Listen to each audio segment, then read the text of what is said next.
জানি না কেন প্রত্যেক দিন রাত হতেই আমার শ্বশুর শাশুড়ির ঘর থেকে আমার শাশুড়ির কান্নার আওয়াজ শুনতে পেতাম।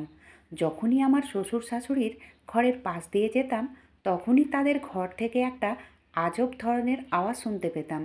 কখনো বা আমার শ্বশুর তো আমার শাশুড়ির ওপরে অনেক চিৎকার করতেন এবং আমার শাশুড়িকে অনেক বকাবকিও করতেন।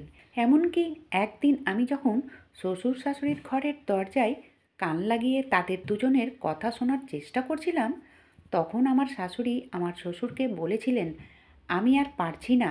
আমার শ্বশুর তখন আমার শাশুড়িকে রেগে বলেছিলেন, তোমাকে পারতেই হবে, নইলে কিন্তু অনেক খারাপ হবে। এমনকি আমার শাশুড়ি তো আমার শ্বশুরকে বলতেন, তুমি একটু আস্তে কথা বলো, নইলে বাড়ির বউ বাচ্চারা শুনতে পাবে। আমার শ্বশুর তখন আমার শাশুড়িকে বলতেন যে শুনবে শুনবে, তাতে আমার কিচ্ছু যায় আসে না। এবং শ্বশুর শাশুড়ির ওই কথাগুলো শুনে মাঝে মধ্যে আমার মনে হতো যে শাশুড়ির এত বয়স হওয়া সত্ত্বেও ওনার এত রস কীভাবে থাকতে পারে। জানি না তাদের ওই ঘরের ভেতরের রহস্যটা কী ছিল। কারণ সকাল হতেই তো আমার শ্বশুর শাশুড়ির ব্যবহার দেখে মনেই হতো না যে রাতের বেলায় তাদের ঘর থেকে চিৎকার চেঁচামেচির আওয়াজ আসতো, বা কখনো বা আমার শাশুড়ির কান্নার আওয়াজ আসতো। জানি না ওই বন্ধ ঘরের মধ্যে আমার শ্বশুর আমার শাশুড়ির সঙ্গে না জানি কী করতেন। এদিকে সকাল হতেই তো আমার শ্বশুর আমাদের সঙ্গে অনেক ভালোভাবে ব্যবহার করতেন। তখন আমার শ্বশুরের ওই মিষ্টি মিষ্টি কথা শুনে আমার তো ভীষণ রাগ হতো। কারণ উনি বন্ধ ঘরের ভেতরে তো শাশুড়ির সঙ্গে নিশ্চয়ই খারাপ ব্যবহার করতেন, আর সকাল হতেই আমাদের সঙ্গে ভালো ব্যবহার করতেন। তাই আমার শ্বশুরের ওপরে খুব রাগ হতো, কিন্তু আমি কিছুই বলতে পারতাম না। আসলে আমরা দুই যা ছিলাম। আমি বাড়ির ছোট বউ, আমি বিদিশা। বিয়ে হয়ে যখন প্রথম শ্বশুরবাড়িতে আসি, তখন ফুলশয্যার রাতে আমার বর আমাকে অনেক ভালোবেসে একটা সোনার নেকলেস উপহার দিয়েছিল এবং বলেছিল, বিদিশা, আমি তোমাকে এই নেকলেসটা উপহার দিয়েছি, এই কথাটা যাতে আমার মা জানতে না পারে। আমি তখন আশ্চর্য হয়ে আমার বরকে বলেছিলাম, কেন, তোমার মা জানলে বকাবকি করবে নাকি? আমার বর তখন মুচকি হেসে আমার গাল দুটো ধরে বলেছিল, আমার মিষ্টি বউ, আসলে আমার মা যাতে এটা না ভাবে যে তোমার আসতে না আসতেই আমি তোমাকে দামি দামি উপহার দিতে শুরু করেছি, তাই আমি লুকিয়ে তোমাকে এই উপহারটা দিলাম, যাতে আমার মা আমাকে খারাপ মনে না করে। কারণ আমি তোমাকে যতটা ভালোবাসি, ঠিক ততটাই আমার মাকেও ভালোবাসি। তারপর আমরা দুজন যখন একে অপরের কাছে আসি, ঠিক ওই সময় আমার শ্বশুর শাশুড়ির ঘর থেকে চিৎকার চেঁচামেচির আওয়াজ আসে। আমার শ্বশুর তখন চিৎকার করে আর আমার শাশুড়িকে বলেছিলেন, তুমি যদি না করো তাহলে কিন্তু খুব খারাপ হবে। আমার শাশুড়ি তখন আমার শ্বশুরকে বলেছিলেন, আমি করব না।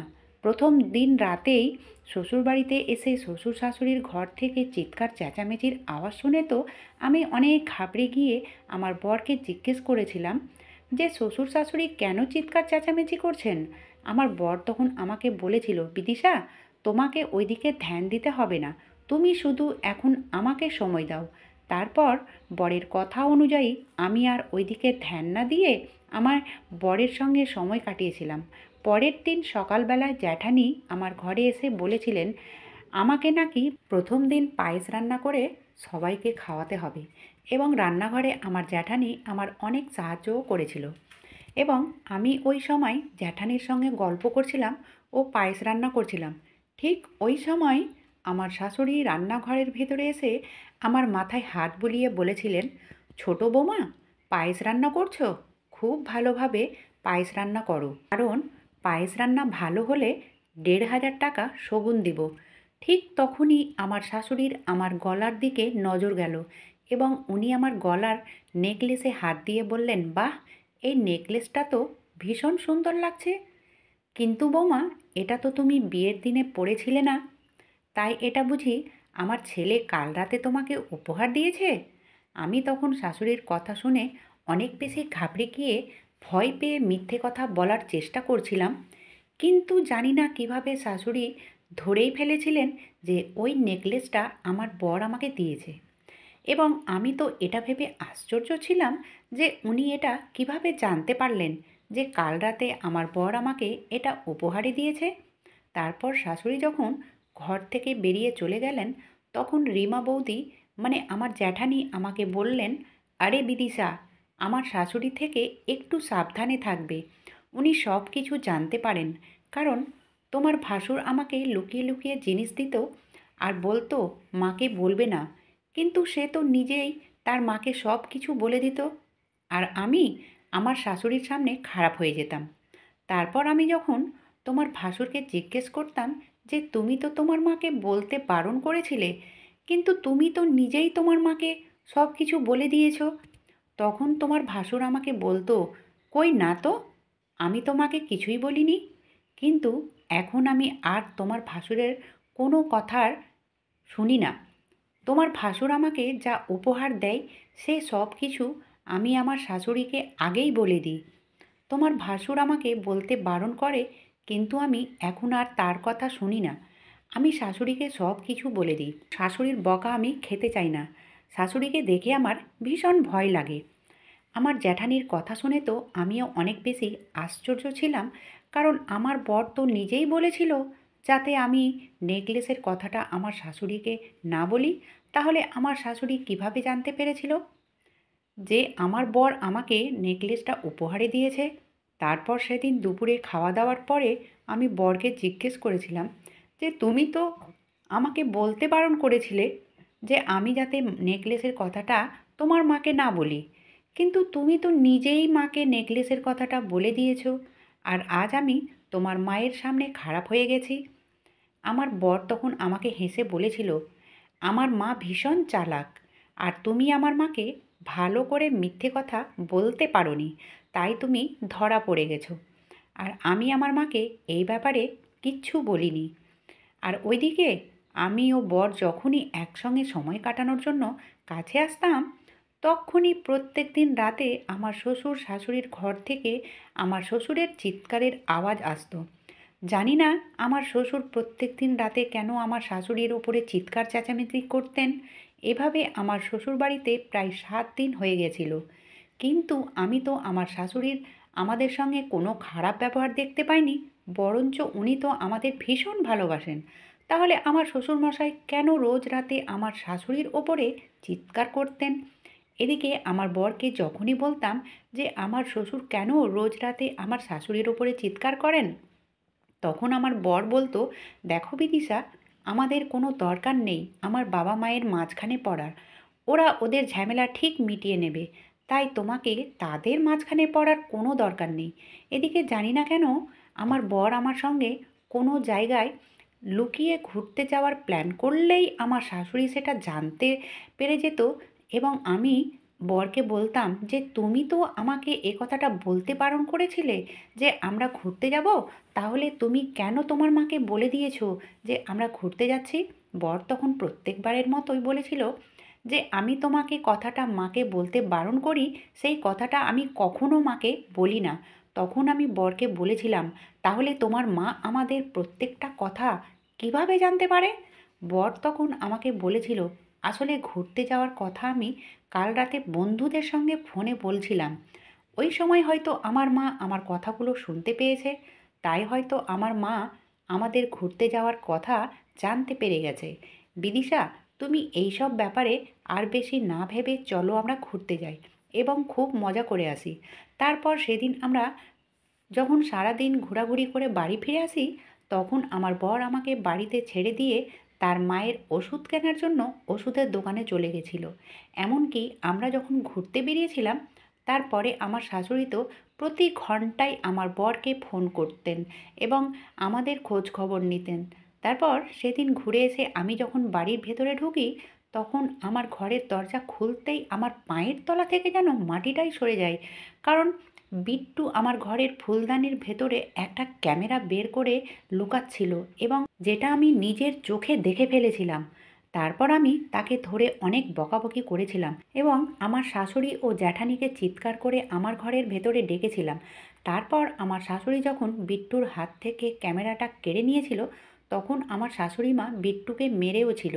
ও বলেছিল, বিট্টু, তোর সাহস কী করে হলো আমার বাড়ির বৌমাদের ওপরে খারাপ নজর রাখার? বিট্টু ছিল আমাদের বাড়ির মিস্ত্রি। আসলে আমাদের কেবিল লাইন ও ইলেকট্রিকের ব্যবসা ছিল এবং কেবিল লাইন দেখাশোনা বিট্টু করতো। তাই সে প্রায় আমাদের বাড়িতে আসতো। তারপর সেদিন যখন বিট্টুর কাছ থেকে আমার ঘরের ভেতরে ক্যামেরা পাই, তখন আমার শাশুড়িও রেগে বিট্টুকে মারতে শুরু করেছিলেন। এমনকি আমার জ্যাঠানি বলেছিলেন, শাশুড়ি মা তাড়াতাড়ি পুলিশকে ফোন করেন, বিট্টুকে পুলিশের হাতে দিতে হবে। আমার শাশুড়ি মা তখন আমার ও আমার জ্যাঠানির মুখের দিকে তাকিয়ে বললেন, না না, তোমরা পুলিশকে ফোন করো না, পুলিশকে ফোন করলে আমাদের অনেক বদনামি হবে। আমি তখন শাশুড়ি মাকে বললাম, বদনামির ভয়ে আমরা এই অপরাধীকে ছেড়ে দেব? ও যে আমাদের সব কিছু এইসব ক্যামেরার মধ্যে রেকর্ড করেছে। আমার শাশুড়ি তখন বিট্টুর কলার ধরে জানি না তাকে চোখে চোখে কিছু ইশারা করছিলেন। ঠিক ওই সময় বিট্টু ভয় পেয়ে আমাদেরকে বলেছিল, তোমরা দেখো, তোমরা যদি আমাকে জেল পাঠাও তাহলে আগে তোমার শাশুড়িকে শাস্তি পেতে হবে, কারণ উনিই তো আমাকে ছোট বৌদির ঘরে স্পিকার সেট করতে বলেছিলেন। যদি আমার কথায় বিশ্বাস না হয় তাহলে চলো, আমি তোমাদের শাশুড়ির ঘরের ভেতরের রহস্য দেখাবো। এই কথা বলে বিট্টু আমার শাশুড়ির ঘরে নিয়ে গেছিল। ওই সময় আমার শাশুড়ি নিজেকে বাঁচানোর অনেক চেষ্টা করেছিলেন, কিন্তু ওনার সত্যিটা আমাদের চোখের সামনে এসেছিল এবং বিট্টু সত্যি কথাই বলেছিল যে আসল অপরাধী সে নয়, আমার শাশুড়ি মা ছিলেন। আসলে শাশুড়ি মা আমার ঘরে ও আমার জ্যাঠানির ঘরে স্পিকার সেট করে রেখেছিলেন এবং সেটার কানেকশান নিজের ঘরে স্পিকারের সঙ্গে সেট করে রেখেছিলেন, যাতে আমাদের স্বামী স্ত্রীর মাঝের প্রত্যেকটা কথা উনি জানতে পারেন। আর এই জন্যই তো আমাদের প্রত্যেকটা কথা উনি জানতে পারতেন। এমনকি আমার জ্যাঠানি তো এতদিন ধরে জানতেই পারেনি যে তার ঘরেও প্রথম থেকেই ছোট্ট একটা স্পিকার সেট করা ছিল। তারপর সব কিছু জানার পরে বাড়িতে যখন সবাই ফিরে আসে, তখন আমরা শাশুড়ি মাকে জিজ্ঞেস করেছিলাম যে উনি কেন আমাদের সাথে এরকম করেছেন। উনি তখন বলেছিলেন, উনি নাকি যা করেছেন ভালোর জন্যই করেছেন, কারণ বউরা নাকি বিয়ের পরে ছেলেদেরকে মায়ের কাছ থেকে কেড়ে নেয় এবং ছেলেদেরকে বাবা মায়ের থেকে দূর করে দেয়। আর এই জন্যই তো নাকি উনি এইসব করেছিলেন। এত কিছু করার পরেও আমার শাশুড়ি কিন্তু নিজের ভুল স্বীকার করতে রাজি হয়নি। তখন আমার শ্বশুরমশাই অনেক রেগে আমার শাশুড়ির দিকে এগিয়ে এসে চিৎকার করে বলেছিলেন, এই দিনটার জন্যই তো আমি তোমাকে প্রত্যেক দিন রাতে বাধা দিতাম যে তুমি এসব বাজে কাজ করো না, কিন্তু তুমি প্রত্যেক দিন রাতে আমার চোখের সামনে স্পিকার অন করে ছেলে বৌমার মাঝের সব কথা শুনতে, আর আমি বাধা দিলে তুমি আমাকে এই হুমকি দিতে। ছি, তোমার তো লজ্জা করা উচিত যে তুমি এই ধরনের মা। সেদিন আমার আর কোনো কিছু বুঝতে বাকি ছিল না। তখন আমার বর ও আমার ভাসুর বলেছিলেন তারা নাকি এই বাড়ির ছেড়ে চলে যাবে।